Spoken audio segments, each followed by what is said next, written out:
This video is in response to tough questions for Jehovah's Witnesses. The question pertains to Jehovah's Witnesses being false prophets.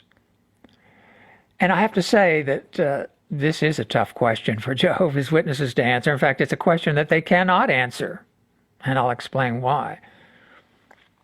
But we have to keep in mind, usually when people ask questions, they want us to draw a certain conclusion. That was the case when Jesus was on the earth. The Pharisees and Sadducees, they were always trying to trip Jesus up by asking certain questions. And I think that's the case with those that pose this question.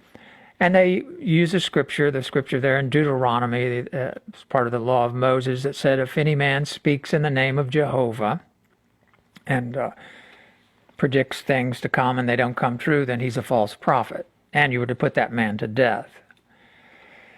But reason upon the verse, please.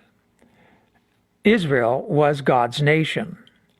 Did a false prophet in their midst mean that the entire nation of Jehovah's people were false prophets, even those who may have believed the false prophet? Well, no.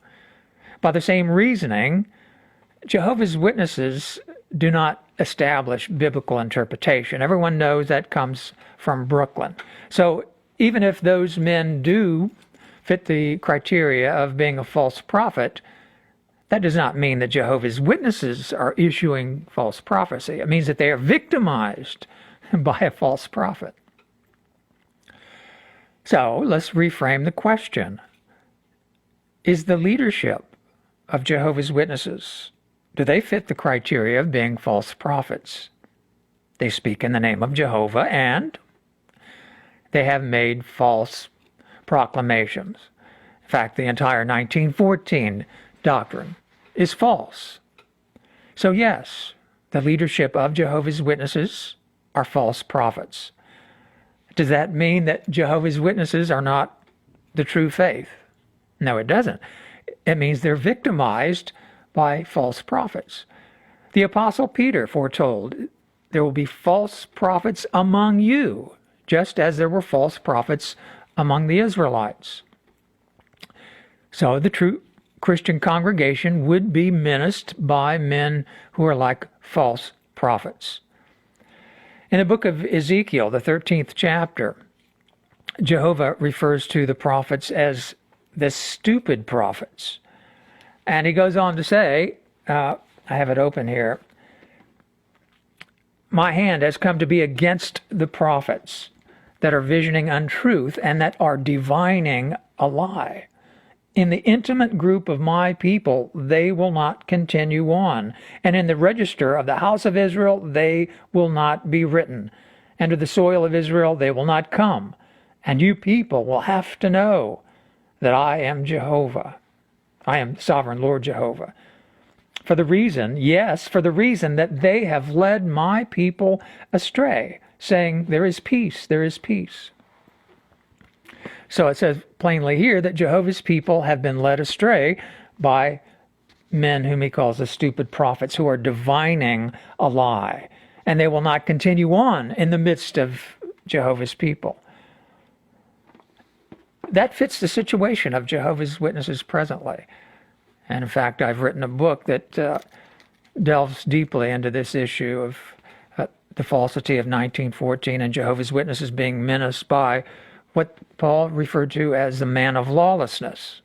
Recall now, Paul issued a stern warning to Christians. He said that if men say that the day of Jehovah is here in the presence, and they write apostolic-like letters and inspired expressions, Paul said, do not be quickly shaken from your reason. The presence and the day of Jehovah will not come unless the apostasy comes first and the man of lawlessness gets exposed. So the man of lawlessness is promoting a false parousia. And that's exactly what the Watchtower Society has been doing. The real parousia has not commenced yet. And when it does, then Jesus Christ will unveil the man of lawlessness concealed within, as it said in Ezekiel, the intimate group of my people. So these stupid prophets are connected with this man of lawlessness, which has authority over Jehovah's people and is in his place because of the power of Satan, with every lying sign and portent for those who are perishing. So with the coming of Christ, it will be necessary to discard that lie that Jehovah's Witnesses are laboring under. So it's involved, but the prophets do, in fact, point out that Jehovah's people will be under the influence of a false prophet up until the time of Christ. And then it will be necessary to discard that which we had accepted as the truth. And that's why Jehovah allows this operation, that those who get to believing the lie may be judged if they do not accept the love of the truth. Just knowing the truth is not enough. We have to love the truth. And that will be a difficult test. Anyway, 10 minutes is hardly enough time to discuss this, but like I say, I have written a book on the topic. Jehovah himself has become king, delves into pretty much all the Hebrew prophecies as well as Revelation. Anyway, thank you.